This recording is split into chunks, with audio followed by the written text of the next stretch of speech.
There you go. Hello, and thank you for joining us. I'm Jim McGovern with co-host today, Mario Hernandez. Say hello, Mario. Hey guys. And our guest today is Big World Network author Daniel Mitchell. Daniel's published two books, the Vlishgnath Chronicles and the Second Crusade. Daniel, welcome. It's good to be here, Jim. I see you have a beer there, my friend. I do.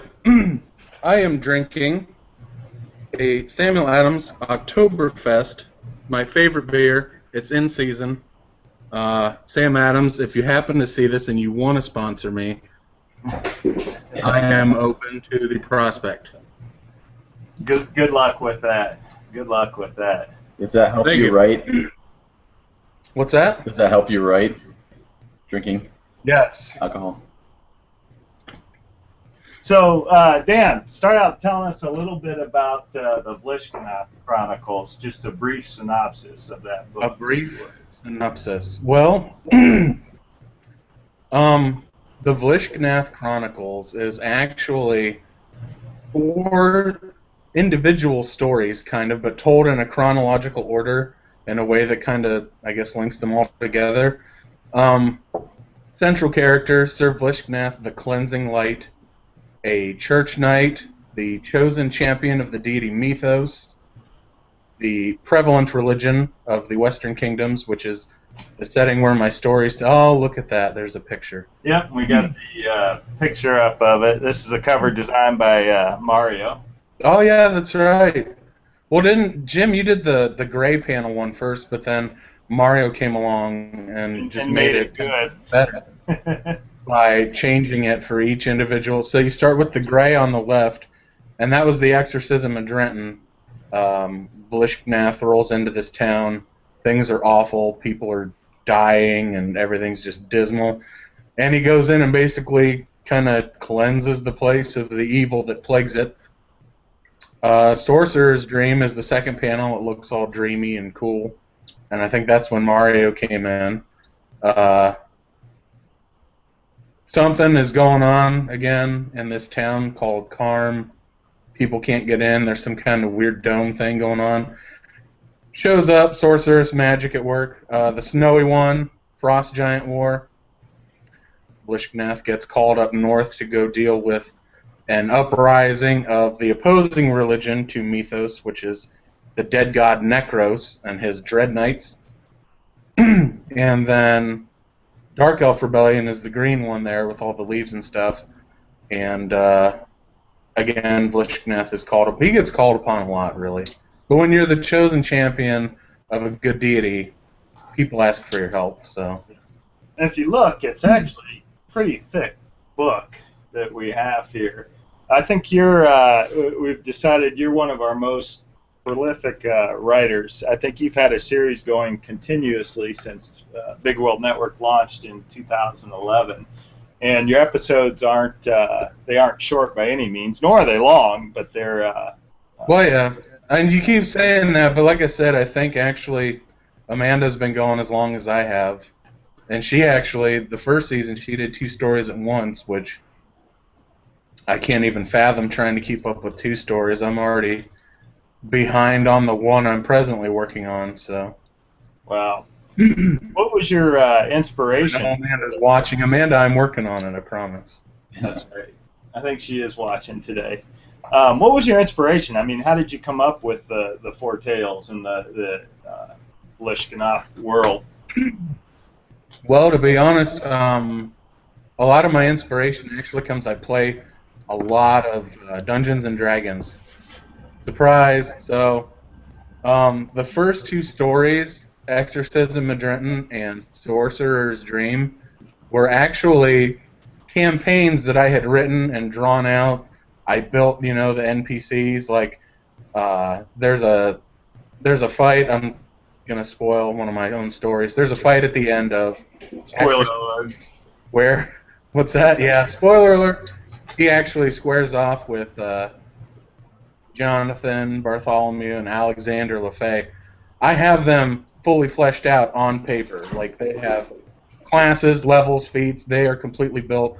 The whole LaFay mansion is mapped out. So from there, when I decided I wanted to convert it, I started writing the story, and that beginning part was actually what I submitted to you, Jim, when you said, "Yeah, this sounds good. Let's do this." And it went from there. So I already had a basic framework put together. It was just a matter of converting it from a game to a story. Yeah. By the way, Amanda just replied and said, "I'm sure you are, Dan." And by the way, I want to mention to everybody, if you are watching this live on either YouTube or on Google, you can type in questions and enter them and ask Daniel questions as we progress. So feel free to ask him any questions that come to mind. So you started with the serialized format with us, which of course all of our authors do. They'll start with the serialized weekly episodes, and of course that turns into the completed novels. How did that work out for you? Did you like the serialized format? Did it fit your style, I guess? I do, actually. It makes it one of the problems I had before I started writing for Big World Network. I would start a project, and I wasn't really sure how to structure it or where to have my chapters kind of begin and end. And another thing I had was I would start something, and I'd get about, a third of the way into it, and I'd realize, man, I'm gonna take a break for a little bit. And then I'd never get back to it. And when I got in with Big World Network, first of all, it gave me a structure to follow, so that I was like, all right, I have 12 chapters to complete this, so I need to kind of space things out accordingly. And then also, I had the benefit of, hi, Amanda, getting on me like, hey, you need to get another thing in, because it's been, okay. So it motivated me to continue writing, and gave me the structure that I subconsciously yearned for. Do you also think, like, just having, like, a team or somebody, knowing that you're not doing it alone and that you have, like, editors and other people writing and kind of helping you write the story, at least through Oh my God. Yeah. stuff like that? There are so many amazing people that work for this company. Like, I've met, actually, Mario. We've met in person. I got to meet Amanda. But yeah, my current editor, Michelle, she's awesome. I've actually spoken with her. And then, of course, everything goes through Honey Badger. Yeah, we should mention. Writers are awesome. What's that? We should mention, we keep talking about Amanda. Amanda is the Chief Operating Officer for Big World Network and also the Managing Editor. So she oversees the entire team of the editors. And then, of course, like you said, you work with Michelle Kisby, correct? Correct. Michelle Kisby is my actual series. I've had a couple, though, throughout the course of my Big World Network tenure. I think I started with Amanda's sister Wendy did Exorcism. I think after that I had, I want to say Celeste. I'm not 100% certain. But yeah, then when Second Crusade started up, it was Michelle. And how's the process been working with an editor? How's what? How have you liked the process working with an editor? It's great, because there's things that even when you go over it yourself, you don't notice. Like, especially me, I'll get caught up in something and I'll forget to make something past tense. And I have a tendency to ramble in my sentences, and they're good at it. It sounds good to me, but they'll come along and, hey, this is a paragraph long sentence. We're going to put some periods in there, and it's like, sounds good. So, and they're all really nice and easy to get along with. If anything's ever like, oh, I'd kind of like it to sound this way, they're always like, no, that's cool. We just wanted to, Well, tell us a little bit about your, and I'm going to bring it up here, your second book, the Second Crusade. All right, so the Second Crusade is actually a prequel story to the Vlishgnath Chronicles. It takes place. Vlishgnath is not even born yet. Like, he doesn't exist. It starts with his father, Sir Roningus, and he's a young man, and he's just being anointed as a church knight. And they reference the Second Crusade in Frost Giant War, actually. Vlishgnath, mentions it to Ivana. She's asking him about things, and he tells her, his father was a great man that did many good deeds in his life. Well, the Second Crusade was the one that basically Ronigis's breakthrough. It's what made him famous, and it's how he started his career. So what you get to see is Ronigis, from the time he's anointed through this whole process of the Church of Necros kind of spreading out and trying to rise up and gain a foothold, and Ronigis leads the Second Crusade and stamps it out, and it's darker because there's not Vlishgnath, he wields retribution. He's a chosen champion. There is no chosen champion during the setting of Second Crusade. The sword retribution lies dormant. Nobody wields it, so there's that sense of, oh man, what's going to happen? Who's going to save us? Well, it's Ronigis, and he does it without the aid of retribution. So you get to see him. He's a self-made man in that sense. Yep. Well, they're both fantastic books. What are you working on right now? What's your next book that's going to be coming out? Well, I'm about to wrap up. I'm working on the next to last chapter of my current running series, Revolt of the Sorcerers, and then Amanda, I don't know if I can say this, but she's not here to stop me.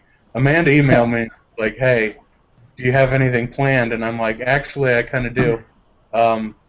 So, Big World Network permitting, I will have a series after this one. The Warlock Invasion is the working title. I'm not going to divulge too much yet because I'm still planning things and plotting them, but... Is there a Warlock? The Warlock Invasion. More than one? Well, yeah. And I have up here now the your series page for the Revolt of the Sorcerers, and hey, there it is. Yeah. So of course, BigWorldNetwork.com takes you to the main page, and you can find Revolt of the Sorcerers, which is on Saturday.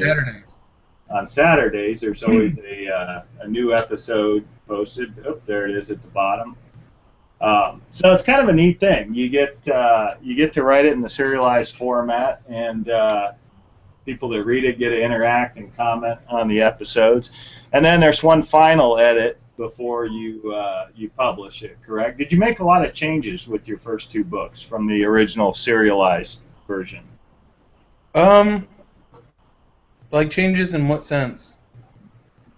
As far as editing, was there a lot of changes in the text and things like that from the original? I mean, I like to think that I've learned to... And by the way, Amanda says, of course, you can write for us forever, so... Thanks, Amanda. Your series and books are very popular. So. She's so tolerant of my everything. And I'm sorry. No. I interrupted you there.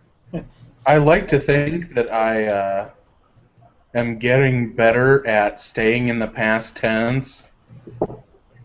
I don't know, that would be an Amanda and Michelle question. Yeah.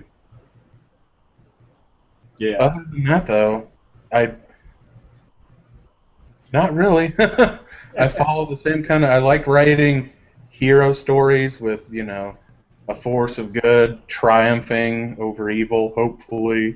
So, not a whole lot. I mean, I've learned to pace myself better.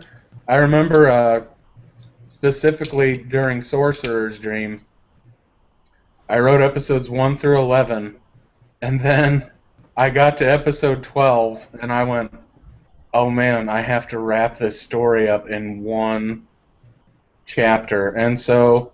and I think I was behind at the time, so it was like maybe a week or two before the episode was set to go up on the site, and I just dumped an 18-page chapter in Amanda's lap, and I could feel just the glare in the email she sent back, like, Um, all right. Well, I guess, and I could feel it, and that's like, I'm sorry.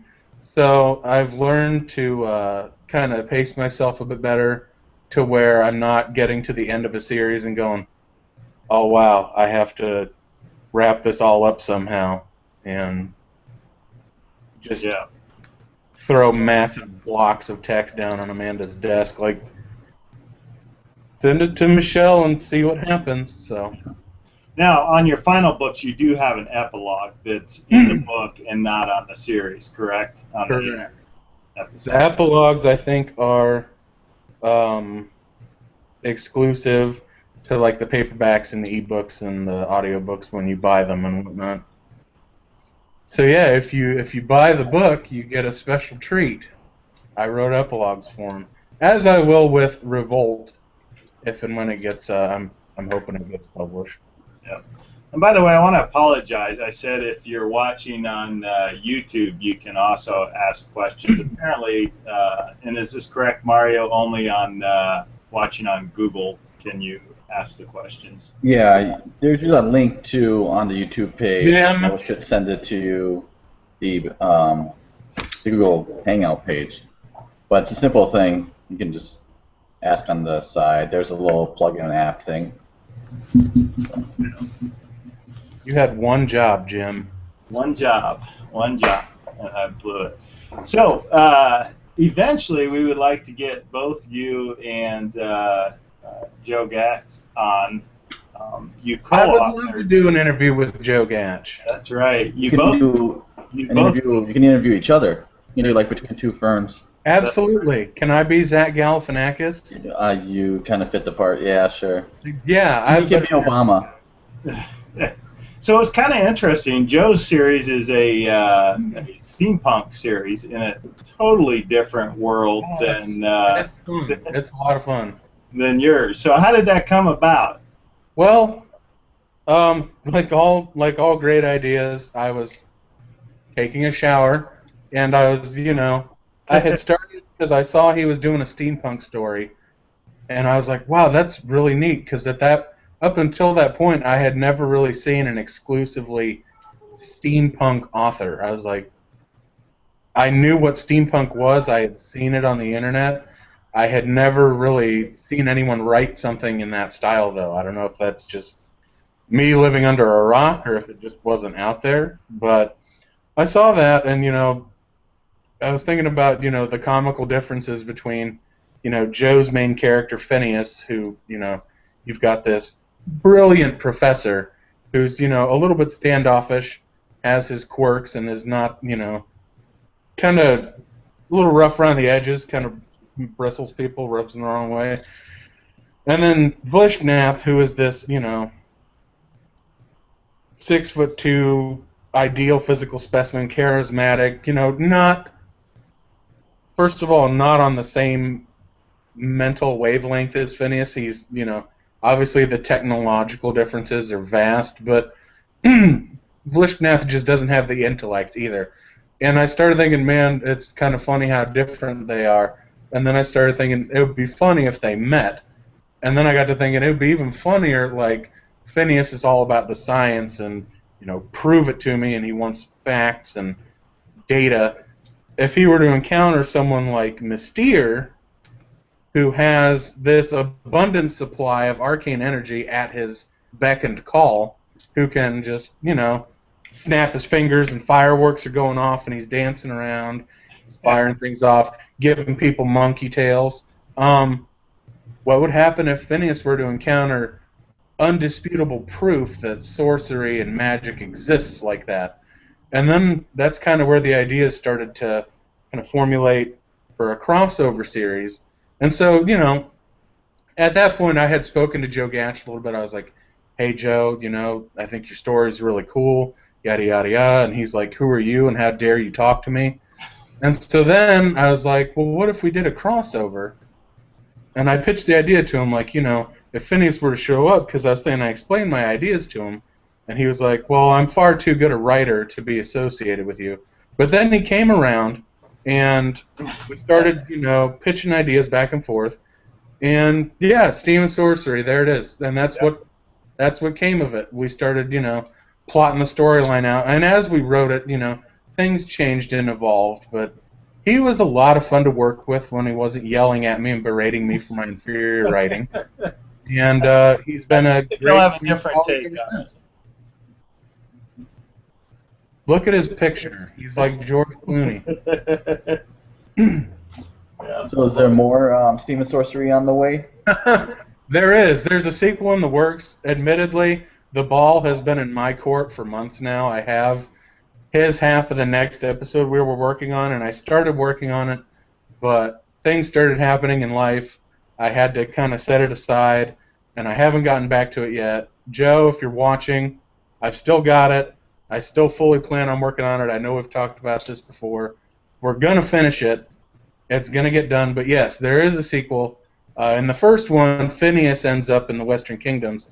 The sequel, things are reversed. Vlishgnath ends up in Phineas's world, and it's fun so far. We both have our own thing we're working on, and then to get to do this, we just get to have fun with it. Yeah. So I'll say something like, I'll be like, oh, what if we did this? This would be funny. And Joe will be like, I was actually thinking that exact same thing. That would be great. And we work it in, and it's fun. It's a side project. He's great to work with, like I said, when he's not yelling at me. Yeah. So I'm sure it's nice to just kind of let loose with your characters instead of, Oh, yeah. show, So I have to ask you, Vlishgnath, I have to ask you, do you have a favorite character in your books?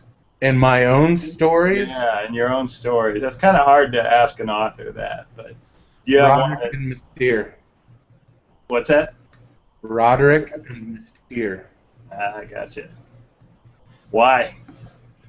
They're fun to write. They're the most fun for different reasons. Roderick is, this smooth, charming thief that when he has his introspective moments, it can get pretty dark, and it's kind of fun. And then Mystere, on the other hand, is just, like I said earlier, dancing all over the place, doing whatever, firing spells off just for... And he's kind of crazy a little bit, so literally anything I come up with flies. Like, he would totally do that because it is a completely random thought. Yeah, yeah. Let me show real quick here, and you can tell people about it. For the fans of your books, there is a Facebook page that you have, correct? I do. I have There a it is. Facebook page I put together.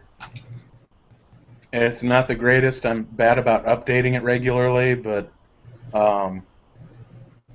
usually if something's going on or if there's going to be some kind of deal, like if they're having a free giveaway weekend on Kindle, I'll post something on there. But yeah, that's my Facebook page for my stories. I don't know what I'm going to do when Revolt comes out because I've already crammed so many words into the title. Yeah. And by the way, the address for that is facebook.com/the Vlishgnath Chronicles. And I would say maybe, 20% of the population can spell Vlishgnath correctly? might be not I even was that. not one of them. It's not hard. You just have to remember the G is not silent. Bite into it. Bite into it, huh? Like an apple. Yeah. So, As Joe would say, it helps if you sneeze because Joe thinks he's funny. See, this isn't too fair for Joe. We're going to have to get both of you on at the same Right. time. he's got to be able to fire back. That's right. Seriously, Joe he's awesome. I consider him a good friend and colleague at this point. Yeah. Have you enjoyed I can't talk this morning, the camaraderie of writing for Big World Network? Oh yeah, Talk with some of the authors and. absolutely. I have author friends now, which is awesome.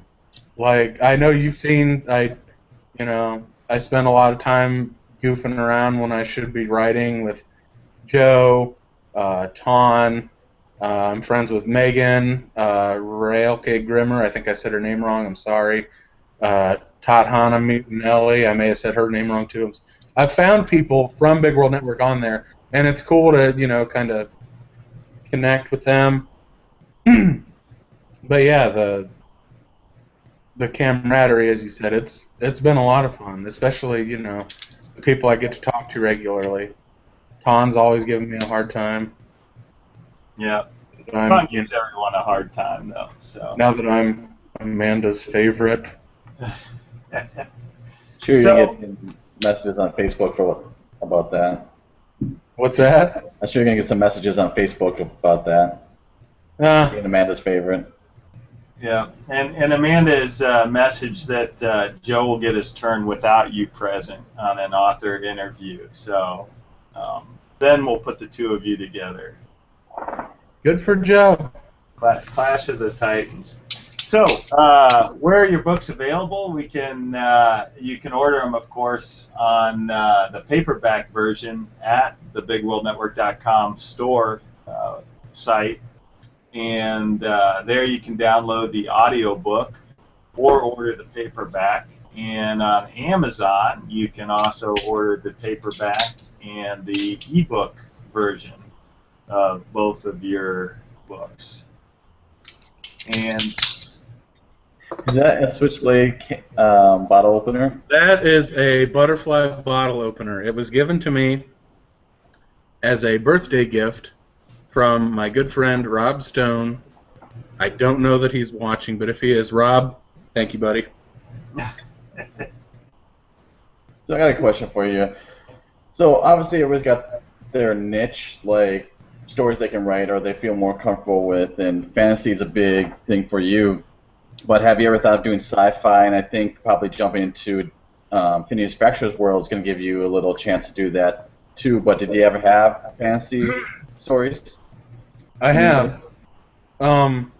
Actually, early on when I first started writing for Big World Network, Amanda asked me, you know, are you going to do more fantasy? Do you want to maybe, nice cat, Jim. Do you want to maybe do like some science fiction or something? And I told her, I was like, I don't think I'm smart enough to do science fiction because,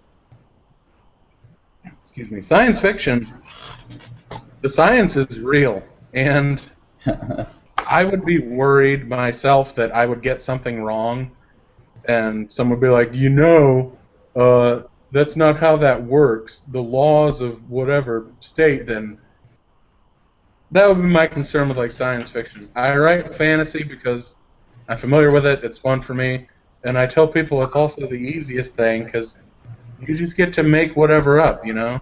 Sure. You have a story. There's no real rules. If you need something to work, you are not bound by the laws of reality, I guess. That cat's gonna knock your computer over. Yeah, he is. yeah, all of a sudden the whole thing's going to shut down and we're going to disconnect. The whole interview's It's gonna over. come The back. show's done. That's all, folks. But no, Don't worry, Jim. I'm still here. But I guess I with write fantasy because it's what I do, and sure. it's not that I wouldn't be open to other things. I just, when I'm thinking of stories, that is where my mind goes. So that's what I write. Right. Where do you write? Where do you write, and what time of the day do you find most productive, or are you inconsistent with that? My writing typically revolves around my work schedule. Presently, I just started a new job in its first shift, so I get off work at usually around 3:30. I write on weekends typically because that gives me time to kind of decompress and let my mind kind of get in a good headspace for what I'm writing. But I write, it's actually right up above me, that way sort of. It's a computer room. My process is I wait until the last possible minute, and Amanda's already sent me an email, and then I pound a chapter out in about 4 to 6 hours after spending 3 watching YouTube videos and arguing with Ton on Facebook. It's an important part of the process. Yeah, it is definitely different writing with deadlines, I imagine. Oh, yeah. Than, just Well, and writing that a goes novel. back to what I said before. Like, it keeps me moving. Because otherwise, I would just, I'm going to go downstairs and play Diablo or something. No, you can't. You've got episodes to get in. Amanda's watching you. So. Yeah. Yeah. She's like, Well, Skynet? Is that what you're trying to say? that's right. No, it's good. It's good to have someone saying, hey, you need to keep going because we need to get this over to these people so they can do what they need to do to it so I can get the audio done. She does all my audio too. Yeah. Well, I'd definitely like to tell everyone that the world that you have created is incredible. I think most people will enjoy these books. Again, you can get them on Amazon.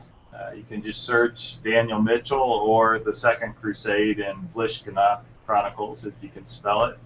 And, of course, on the Big World Network store, you can order the books as well. So I do have a question here for you from Mitch J. Allen. She says, hi, Dan. Hi, Michelle. Do you do a detailed plan of the whole season in advance, or is it more bit by bit? That's a good question.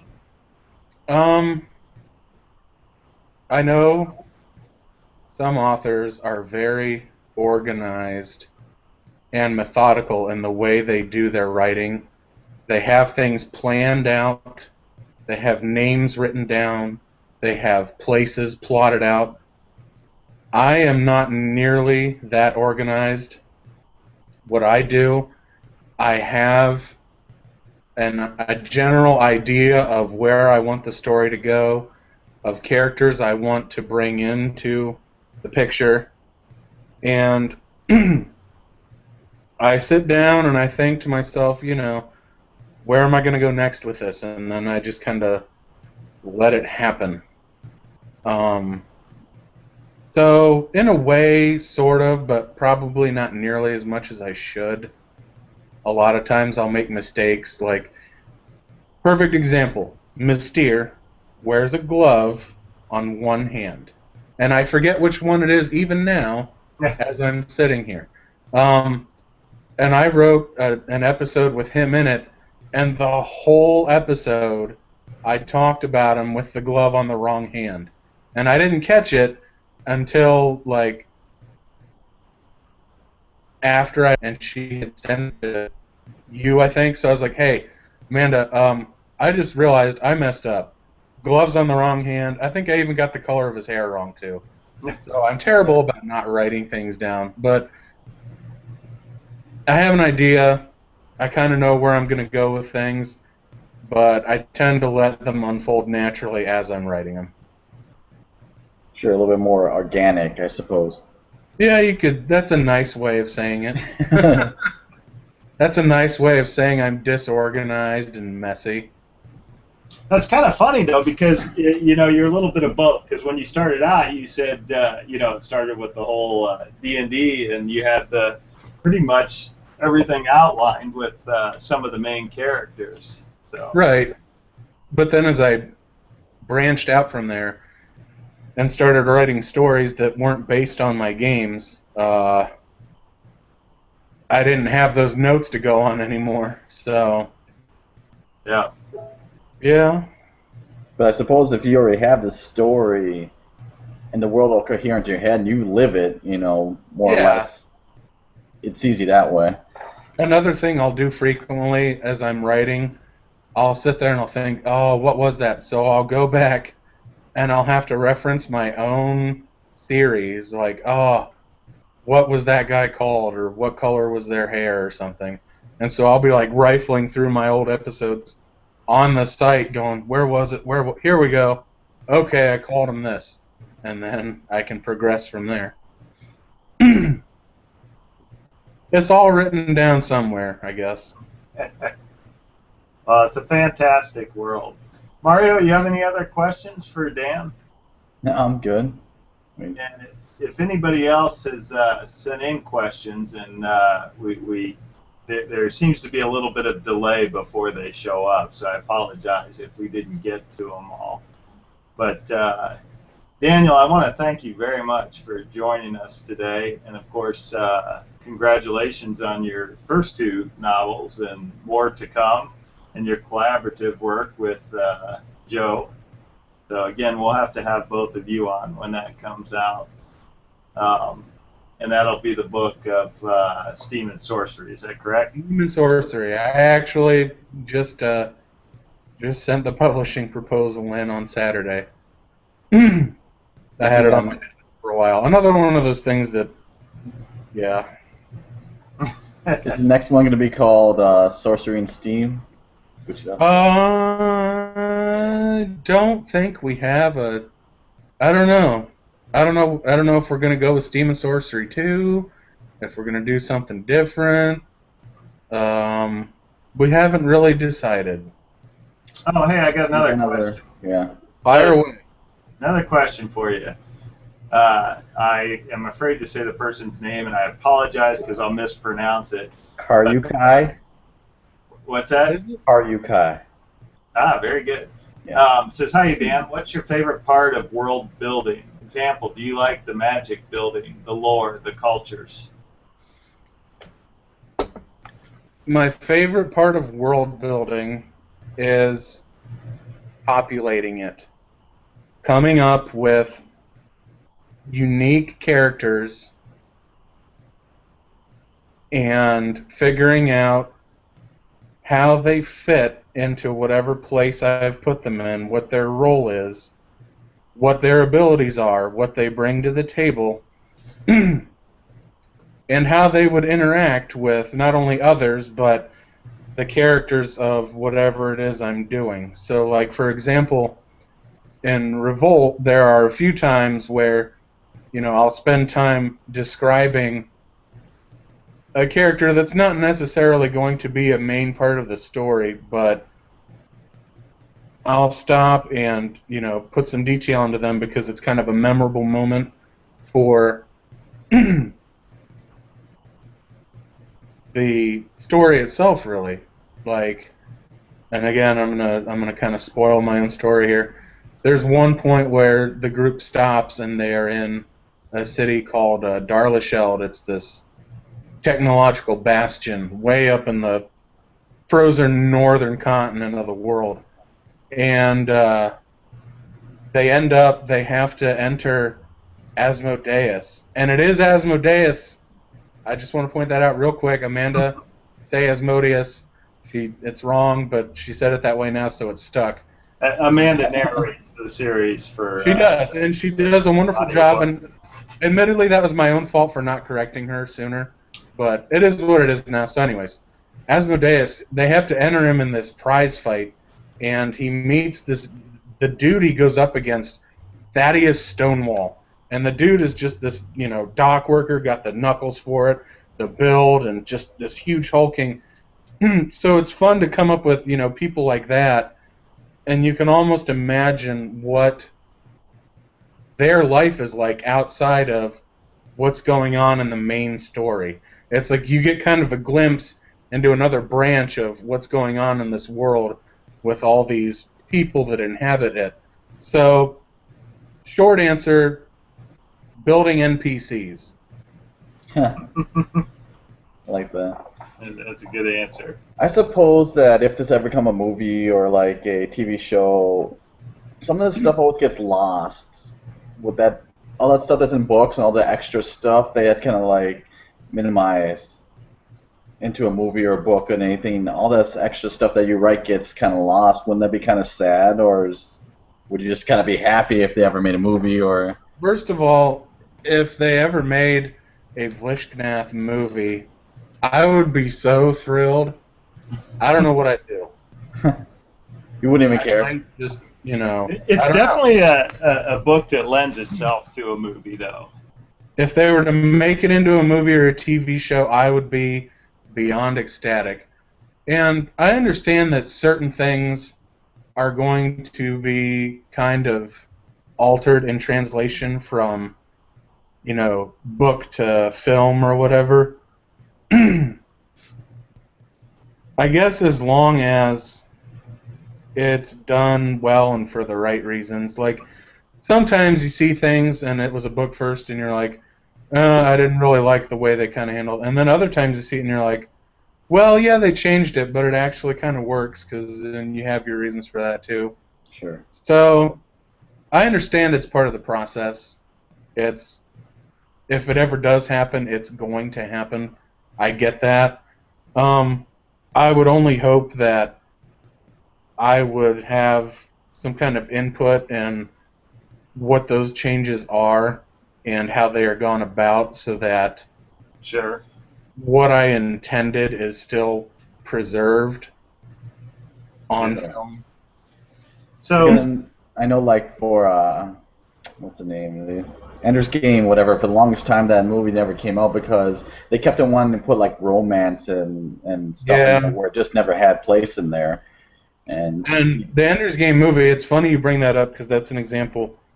Ender's Game is actually my favorite book. me Sure. too.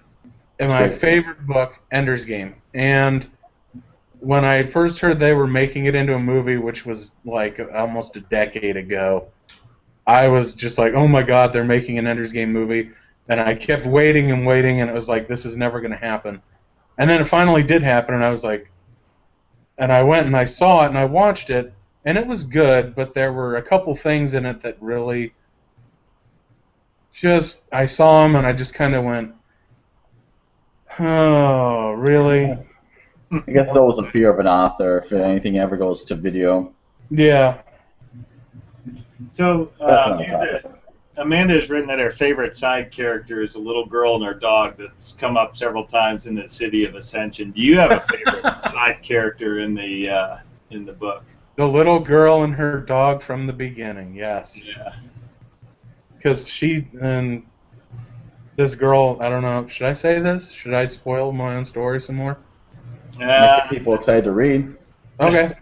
So this little girl shows up, and she's got a dog, and Lore Master Garridane's walking through town, and she walks up to him, and she's, can you do magic? And Garridane's, he's really old, like centuries old, and he's just like, well, yeah, and he, can you show me a trick then? And he does, he turns the coin into a bird, and she's all, yay, and happy about it, and he lets her keep the silver piece, and she runs off, and it's all happy. And then as a contrast, later on, Mystere is coming through town, and she comes up to him, and she's like, can you do magic? And he's like, yeah. And he kind of reaches over and, does the old pull the coin from behind your ear trick. And she is like, oh, that's boring. I've seen that. And he's like, oh, really? And then he just turns and uses this coin to just cause amounts of devastation that she couldn't even imagine as that small. And he turns back around like, what'd you think of that? And she's gone. And the contrast was fun for me to write because Yeah. you get to see the happy moment in the beginning with her, and then the omen is, oh God, this is horrible. And she was there for all of it. And you can imagine what kind of an adult she'd grow up to be. Horrified by magic. Understandably. Yeah, well, yeah. You witness something like that, it's going to change you. That's right. Well, Daniel, thank you very much for joining us. And again, for everyone, check Absolutely, out Jim. Daniel's Thanks for having me. Hey, check out his current story, the revolt, current series, sorry, the revolt of the sorcerers on BigWorldNetwork.com. And again, his two books that are currently out right now, the Vlishgnath Chronicles and the Second Crusade. So thank you very much. We hope to have you back on again. And I'd love to come back. I look forward to seeing Joe Gatch on here. we'll have you both on, I promise. But Oh, I'd be happy to. If he Battle is, Royale. he can be nice to me for 5 minutes. that's right. And before we sign off, thank you, everyone that's watched this live and asked questions, and everyone that Yes. watches it in the future. Here's to all of you. That's right. That's right. Thank you very much, and be sure to check out Dan's work on BigWorldNetwork.com. Please Thanks and a lot. thank. Oh, go ahead. What? Oh no, I was just adding. Please and thank you. Yeah. Please and And thank you. tell me what you thought. I always love to hear what people think, even if you hate it. That's right. And actually, you have pretty good comments on your reviews on Amazon. So Yeah. All right. Well, thank you very much, Daniel, and we'll have you on again. Thanks everybody for coming. Take care. See you guys. Later.